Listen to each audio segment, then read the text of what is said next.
Maintenant, on va parler de One Health, une seule santé quand la santé humaine dépend des écosystèmes, avec Laurent Debat, directeur général de l'association Planète Mer et membre du jury des trophées.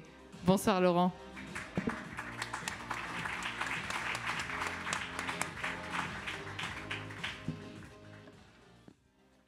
Bonsoir. Concrètement, qu'est-ce que la biodiversité apporte à l'industrie pharmaceutique ? Vaste question. Vaste question. Alors, je crois qu'il y a... Soyons courts et précis. Ah, c'est bon, ça marche. Voilà. Alors, je vais peut-être commencer d'abord par visiter une définition, parce que ça me semble important qu'on parle des mêmes choses. La biodiversité, c'est quoi ?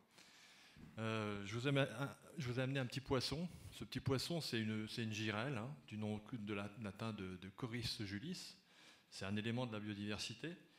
Si je vous dis que son nom latin, ça ne vous dit pas grand-chose sur ce qu'il est. Si je vous dis par contre que c'est un poisson qui change de sexe, qui est femelle d'abord et mâle ensuite, bah déjà vous en savez un petit peu plus sur lui. Il y a plein de poissons qui changent de sexe. Hein.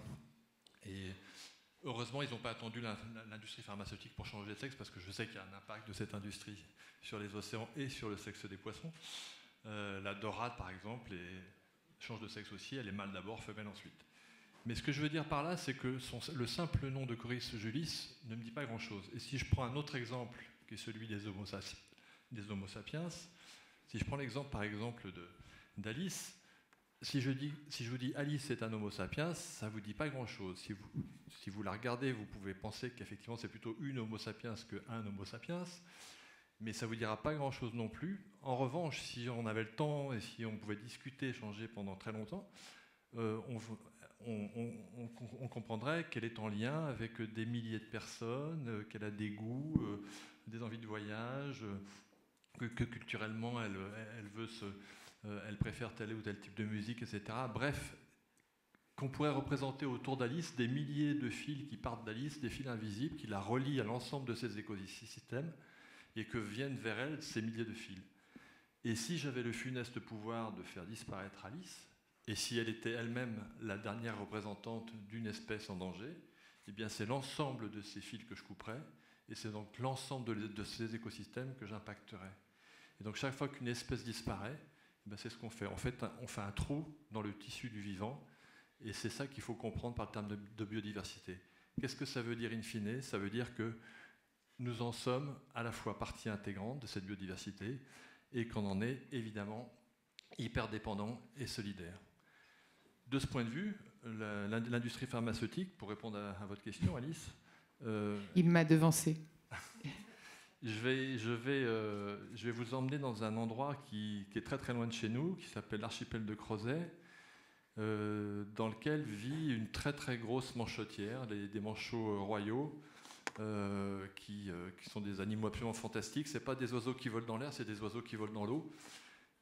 Et il se trouve que ces manchots royaux, au moment de la reproduction, les parents couvent à tour de rôle l'œuf, et que 3 semaines avant l'éclosion, eh bien, la femelle s'en va pour aller se nourrir, et elle va se nourrir très loin, à 300 km de là, sur le front polaire, c'est-à-dire là où s'affrontent les eaux subantarctiques et les eaux antarctiques, et c'est des zones très très riches. Mais le problème, c'est que ce front polaire, des fois il est à 300 km et des fois il est à 600 km parce qu'il y a des énormes mouvements océaniques dans le monde entier. Le voyage est incertain, il y a des prédateurs, et quand la femelle n'est pas de retour à temps, les chercheurs du CNRS se sont aperçus que le mâle qui couvait l'œuf était capable de régurgiter à son jeune poussin une nourriture en parfait état de conservation 3 semaines après l'avoir ingérée. Et donc ça les a évidemment beaucoup intrigués. Et ils ont identifié une molécule, une protéine en l'occurrence, la sphénicine, qui bloque les processus de dégradation. Et cette même molécule, aujourd'hui, on l'utilise contre un certain nombre de maladies, contre la lutte contre les maladies nosocomiales dans les hôpitaux. Donc voilà un apport typique de ce que la biodiversité peut nous apporter, effectivement. Il y a d'autres exemples, et je pense que dans la salle, vous en connaissez bien plus que moi à ce sujet-là, mais je vais en citer juste 2 autres. Bon, on dit aujourd'hui que 50% des traitements contre le cancer viennent des océans. Il y a effectivement des étoiles de mer, des éponges qui répondent à ça. Et puis, il y a ce fameux ver marin, Arenicola marina, qui a cette hémoglobine qui contient 40 fois plus d'oxygène que le sang humain et qui en plus est compatible avec tous les groupes sanguins, autant dire plein de champs d'application derrière. Et comment est-ce qu'on peut agir justement à son niveau? Alors, comment est-ce qu'on peut agir? Déjà, pour agir, il faut comprendre ce qu'on fait et l'impact qu'on a.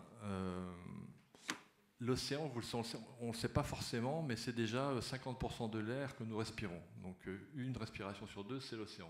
Donc si l'océan ne va pas bien, on va aller pas bien du tout. C'est aussi 30% du CO2 qui est absorbé par les océans. Donc là, il joue un grand rôle de régulateur. Le problème, c'est qu'en absorbant ce CO2, il s'acidifie.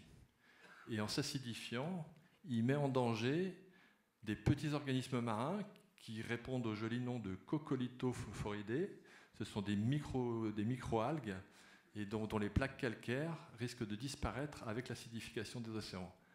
Ce phytoplancton, c'est le premier étage de la vie dans les océans. Pas de phytoplancton, pas de zooplancton, pas de poissons, pas de gros poissons, pas de baleines, rien du tout. Pas de coraux non plus. Donc c'est dire si effectivement... et c'est le message c'est un des messages que je voulais vous faire passer ce soir, c'est à quel point toute activité humaine, quelle qu'elle soit, et c'est pas que l'industrie pharmaceutique bien entendu, c'est que toute activité humaine qui émet du CO2 impacte la vie dans les océans et risque à terme de mettre à mal la biodiversité marine. Sans compter le plastique. Sans compter le plastique.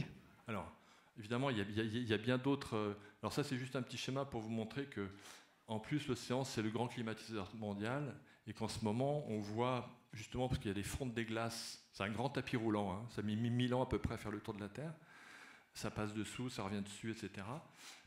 Mais on observe dans le Gulf Stream, donc pas très loin de chez nous, un ralentissement de ce Gulf Stream qui est dû à la fonte des glaces arctiques qui viennent freiner le Gulf Stream. Le Gulf Stream, c'est ce qui régule le climat sur nos côtes, hein. Donc c'est quand même extrêmement important. Mais oui, effectivement, il y a d'autres menaces, hein. Alors c'est évidemment ces chiffres et ces images effrayantes du plastique, c'est la surpêche, c'est l'urbanisation du littoral, et là, bon... Et on veut des solutions. On veut savoir comment est-ce qu'on peut faire. Alors, les solutions, en fait, elles sont à la fois simples à énoncer et sans doute très compliquées à mettre en œuvre. J'ai repris ce schéma que j'ai trouvé, et qui m'avait été transmis d'ailleurs par le LEM. En fait, la seule solution, c'est d'agir tous ensemble et à tous les niveaux. Donc, une fois que j'ai dit ça, j'ai pas dit grand-chose, mais c'est pourtant la réalité. Et c'est ce que j'ai trouvé très intéressant en tant que membre du jury du LEM, et qu'on a vu avec les autres membres du jury, c'est qu'effectivement, à travers tous les projets, on en a regardé 46, je crois, au total, et bien on voit que certains ont travaillé sur l'impact du CO2, sur la réduction du CO2, d'autres sur les économies d'eau, d'autres sur la biodiversité, sur les sites même de production, d'autres qui s'intéressent à leurs approvisionnements en matières premières ou qui récupèrent une molécule qui est difficile à extraire, etc., etc., etc. Et ça, c'est toute la diversité des projets qu'on a pu voir dans le cadre de ce jury du LEM. Et voilà, et il n'y a pas d'autre discours à avoir que celui-là, si ce n'est que quand on a lu tous ces projets, et ben on se dit oui, effectivement, si tout le monde y va à fond, là, il y a un véritable effet de levier qui peut être extrêmement puissant pour limiter l'impact sur l'environnement, voire l'arrêter dans certains cas. Voilà ce que je voulais vous dire ce soir. Alors j'aime bien finir par une note optimiste, parce que c'est à la fois je pense que c'est à la fois l'esprit de cette soirée et de cette refait du RSE, et puis c'est notre philosophie à Planète Mer, c'est cette phrase de Félix-Antoine Savard, qui est un pasteur québécois, qui dit que nous avons beaucoup mieux à faire que de nous inquiéter de l'avenir, nous avons à le préparer. Ben voilà. Et j'ajouterais même que agir rend heureux. Donc on y va tous ensemble. Merci beaucoup, Laurent.